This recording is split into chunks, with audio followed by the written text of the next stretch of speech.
Hello student, welcome to my channel. আজকে আমরা গুপ্ত সাম্রাজ্য নিয়ে চলে এসেছি। তো গুপ্ত সাম্রাজ্যটা আলোচনা করব। তোমরা যারা যারা আগের ভিডিওগুলো দেখোনি সেগুলো কিন্তু দেখে নেবে। আমি কিন্তু পরপর সিকোয়েন্স অনুযায়ী বিভিন্ন রাজবংশগুলো প্রাচীন ভারতের ছিল সেগুলো কিন্তু আলোচনা করছি, ঠিক আছে? তো দেখো, প্রথম আমাদের গুপ্ত বংশ, ঠিক আছে, সে যেটাকে আমরা বলতে পারি golden age of the golden age বলতে পারি, স্বর্ণযুগ বলতে পারি, ঠিক আছে? তো গুপ্ত বংশের বিশেষ করে প্রতিষ্ঠাতা কে ছিল? গুপ্ত বংশের প্রতিষ্ঠাতা কিন্তু ছিল আমাদের শ্রীগুপ্ত, ঠিক আছে? তাহলে যদি বলি গুপ্ত সাম্রাজ্যের প্রতিষ্ঠাতা কে ছিল? শ্রীগুপ্ত। তিনি কি উপাধি ধারণ করেছিলেন? তিনি মহারাজ উপাধি কিন্তু নিয়েছিলেন। শ্রীগুপ্তের পুত্রের নাম কি ছিল? শ্রীগুপ্তের পুত্রের নাম ছিল ঘটোৎকচ গুপ্ত। তো তিনিও কিন্তু মহারাজ উপাধি গ্রহণ করেছিলেন, ঠিক আছে? তো তাদের যে ঘটোৎকচের পর যে আমাদের গুপ্ত বংশের রাজা হয়েছিল, সে হয়েছিল কি প্রথম চন্দ্রগুপ্ত। এই প্রথম চন্দ্রগুপ্তকে কিন্তু প্রকৃত প্রতিষ্ঠাতা বলা হয়, ঠিক আছে? এবং মনে করা হয় 320 খ্রিস্টাব্দ নাগাদ তিনি প্রথম গুপ্তাব্দ প্রচলন করেন। তাহলে উপাধি কী ছিল তার? মহারাজা ধীরাজ ছিল। এবং তিনি বৈশালীর যে লিচ্ছবি বংশ ছিল তার রাজকন্যা কুমার দেবীকে কিন্তু তিনি বিবাহ করেছিলেন, ঠিক আছে? তাহলে আমরা শ্রীগুপ্ত, আমাদের গুপ্ত সাম্রাজ্যের প্রতিষ্ঠাতা কে ছিলেন? শ্রীগুপ্ত ছিলেন। তিনি উপাধি কি গ্রহণ করেছিলেন? মহারাজ। ঘটোৎকচ গুপ্ত কে ছিলেন? শ্রীগুপ্তের পুত্র ছিলেন, যিনি দ্বিতীয় শাসক ছিলেন। এবং আমাদের প্রকৃত প্রতিষ্ঠাতা যদি বলে গুপ্ত বংশের, তা কাকে বলবো? প্রথম চন্দ্রগুপ্তকে কিন্তু আমরা বলে থাকবো। এবং তার উপাধিটা কি ছিল? মহারাজা ধীরাজ কিন্তু ছিল, ঠিক আছে? যদি আমার মনে হয় তোমাদের যে ভিডিওটা খুবই স্পিডে আছে, তোমরা দেখবে এখন ইউটিউবে নিশ্চয়ই অপশানে আছে স্লো করার, তোমরা একটু করে নেবে, ঠিক আছে? তো আমি তাড়াতাড়ি করে সিলেবাসটা শেষ করার চেষ্টা করছি, তার জন্য কিন্তু আমি মোটামুটি এরকম স্পিডে করাচ্ছি, ঠিক আছে? তো তোমরা সেটা আবার যদি মনে হয় খুব স্লোতে করাচ্ছি, তোমরা তাহলে ফাস্ট করে কিন্তু দেখতে পারো।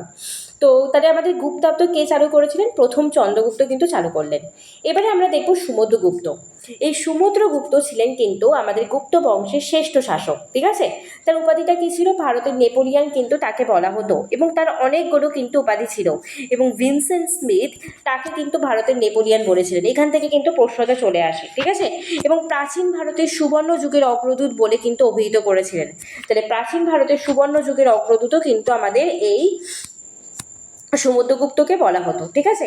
তো সমুদ্রগুপ্ত কিন্তু লিচ্ছবি দহিত নামে পরিচিত। এবং তার অনেকগুলো উপাধি ছিল। কবিরাজ ছিল, পরম ভগবত ছিল, এলাহাবাদ প্রশস্তি থেকে কিন্তু যে পরম ভগবত, তার উপাধিগুলো ছিল। আরও কিছু কিছু উপাধি ছিল, সেগুলো আমি একটু এখানে লিখে দিই। লিচ্ছবি দৌহিত্য, ঠিক আছে? লিচ্ছবি দৌহিত্য নামে কিন্তু আমাদের এই সমুদ্রগুপ্ত পরিচিত ছিল। কবিরাজ লিখেছি, তারপর পরম ভগবত লিখেছি।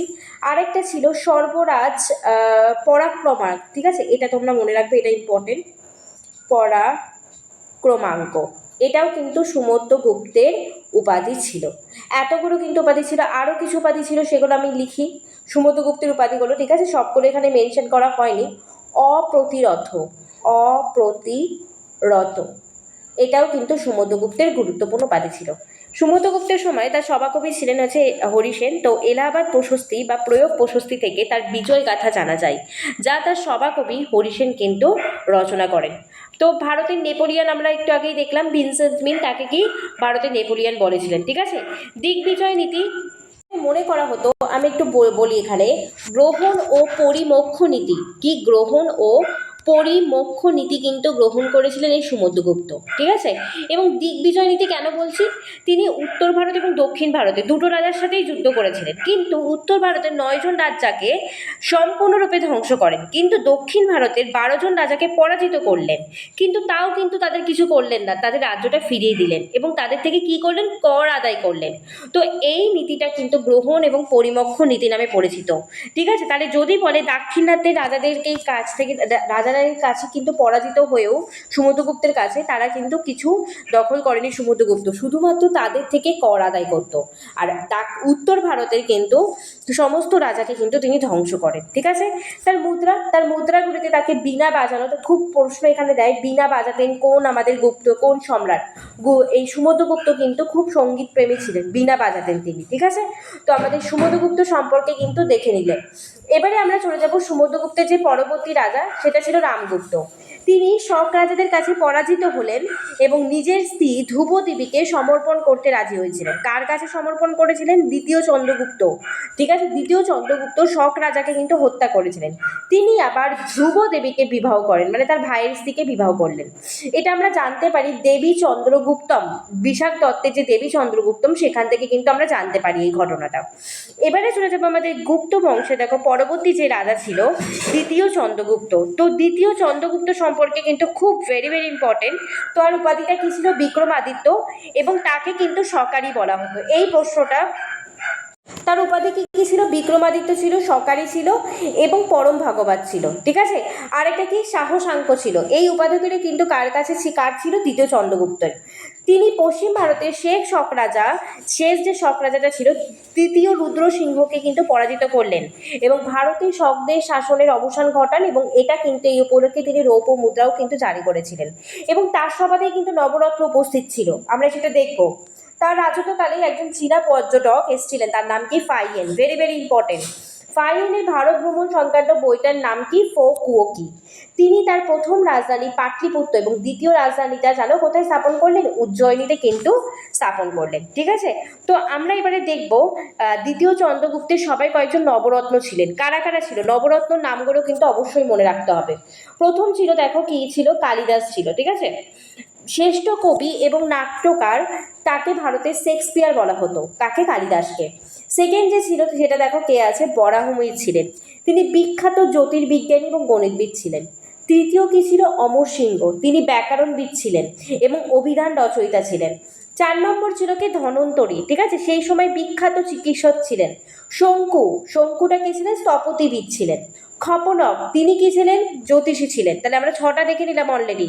ঠিক আছে, এবারে দেখো 7 নম্বর কি ছিল? বেতাল ভট্ট। বেতাল ভট্ট কে ছিলেন? তার সবার জাদুকর ছিলেন। ঘটোৎকচ কে ছিলেন? কবি এবং স্থপতি। এবং রুচি কে ছিলেন? ব্যাকরণবিদ ছিলেন। এগুলো কিন্তু এই দ্বিতীয় চন্দ্রগুপ্তের সবার নবরত্ন ছিল। নবরত্ন নামগুলো কিন্তু অবশ্যই মনে রাখতে হবে। কি কি বললাম? কালিদাস বললাম, দেখো, তারপর বরাহমিহির বললাম, অমর সিংহ। তোমরা একটু শর্ট ট্রিক্সের মাধ্যমে মনে রাখতে পারো, KBAS। ঠিক আছে, KBAS,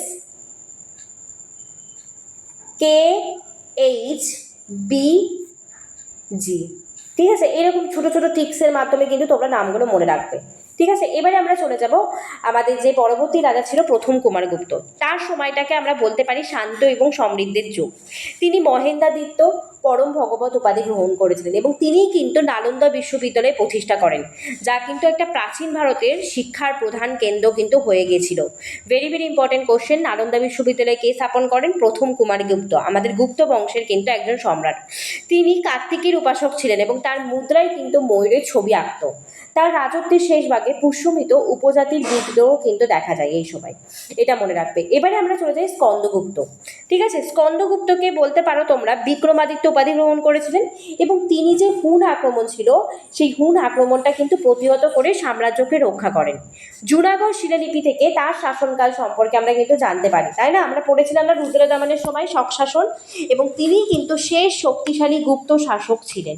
তাহলে যদি বলি, তো শেষ শক্তিশালী শাসক ছিলেন স্কন্দগুপ্ত। ঠিক আছে, তাহলে আমরা গুপ্ত বংশ একটু শর্টে আমরা একবার দেখে নিই। তাহলে গুপ্ত বংশের কে কে রাজা ছিলেন? প্রথমে গুপ্ত বংশ, দেখো আমি প্রথমে আলোচনা করেছিলাম, প্রতিষ্ঠা করেছিলেন কে? শ্রীগুপ্ত। শ্রীগুপ্তের পরে এসেছিল কে? ঘটোৎকচ গুপ্ত, তাই তো? তারপরে দেখো আমরা প্রথম চন্দ্রগুপ্তের কথা জানলাম, এবং 4 নম্বর যে রাজা ছিল তার নাম কি ছিল? সুমুদ্রগুপ্ত ছিল। এবং তারপরে আমাদের সুমুদ্রগুপ্তের পরে কে রাখলাম? তার রামগুপ্ত, এবং রামগুপ্তর পর দ্বিতীয় চন্দ্রগুপ্ত, তাই তো? তার যার সবাই নবরত্ন ছিল। দ্বিতীয় চন্দ্রগুপ্তের পর আমরা আলোচনা করলাম কার কথা? প্রথম কুমারগুপ্তর কথা আলোচনা করলাম, এবং লাস্ট করলাম স্কন্দগুপ্ত। তো প্রত্যেকটা গুপ্ত সাম্রাজ্যের কিন্তু রাজার নাম মনে রাখবে। এবারে আমাদের যে গুপ্ত যুগের কিছু বৈশিষ্ট্য সেগুলো আমরা জানবো।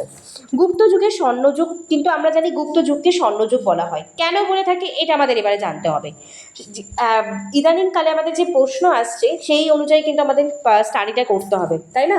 একদম ডিটেলসে পড়তে হবে। ওপর পড়ে চলে গেলে এমসিকিউ প্র্যাকটিস করে কিন্তু কিছু হবে না, তার জন্য ডিটেলস কিন্তু আমাদের অবশ্যই দেখতে হবে।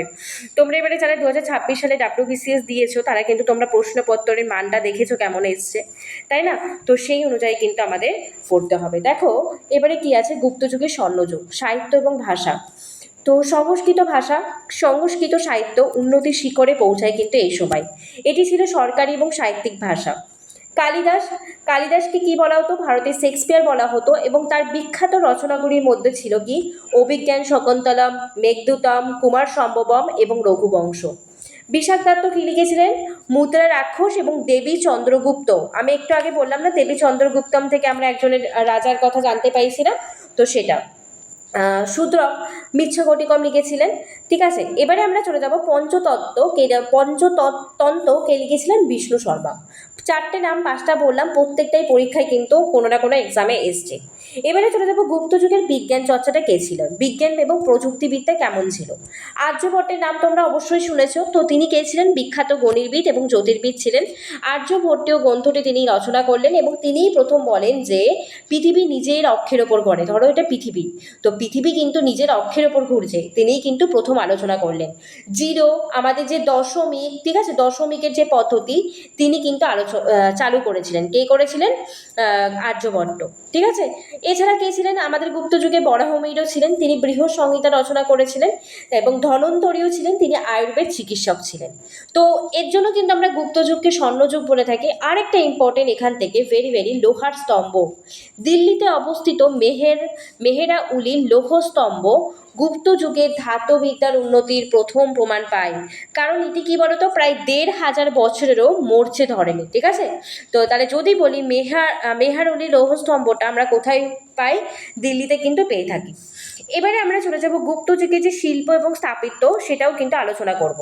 শিল্প এবং স্থাপত্য দেখো, এই সময় প্রথম পাথরের মন্দির নির্মাণ শুরু হয়। তাহলে যদি বলে প্রথম পাথরের মন্দির নির্মাণ শুরু হয় কোন সময় থেকে? গুপ্ত যুগ থেকে।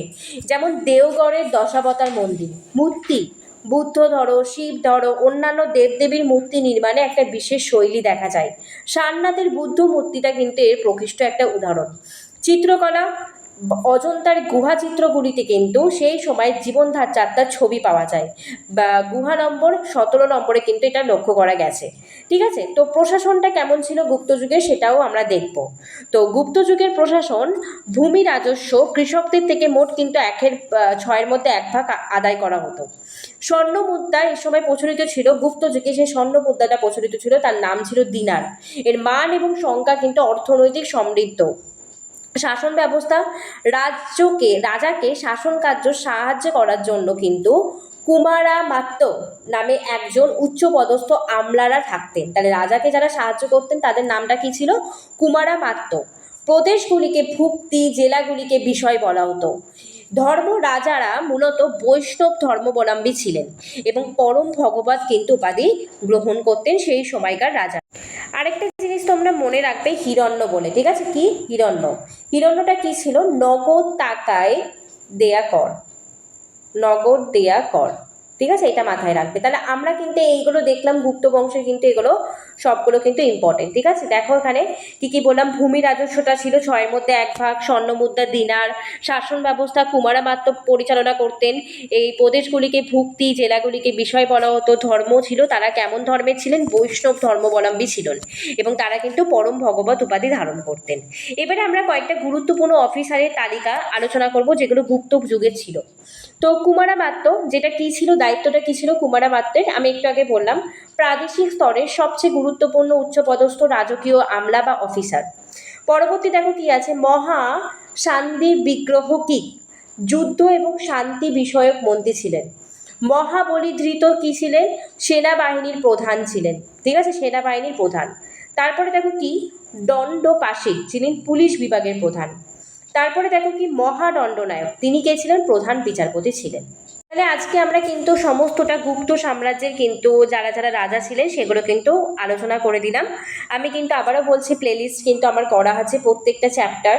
দিল্লি সুলতানি কিন্তু আমি করে রেখে দিয়েছি, তেমনি আগের যে বৌদ্ধ জৈন ধর্ম, ঠিক আছে, সবগুলো কিন্তু আলোচনা করেছি। তো এইরকম করে তোমরা কিন্তু প্রত্যেকটা দেখতে থাকো, এবং প্লেলিস্ট কিন্তু আমার ডেসক্রিপশন বক্সে আমি দিয়ে রাখবো। তোমাদের যদি ভিডিওটা ভালো লেগে থাকে একটা অবশ্যই কমেন্ট এবং লাইক করে দিও, যাতে আমি পরবর্তীকালে আরও কিন্তু ভিডিও আনবো। ঠিক আছে।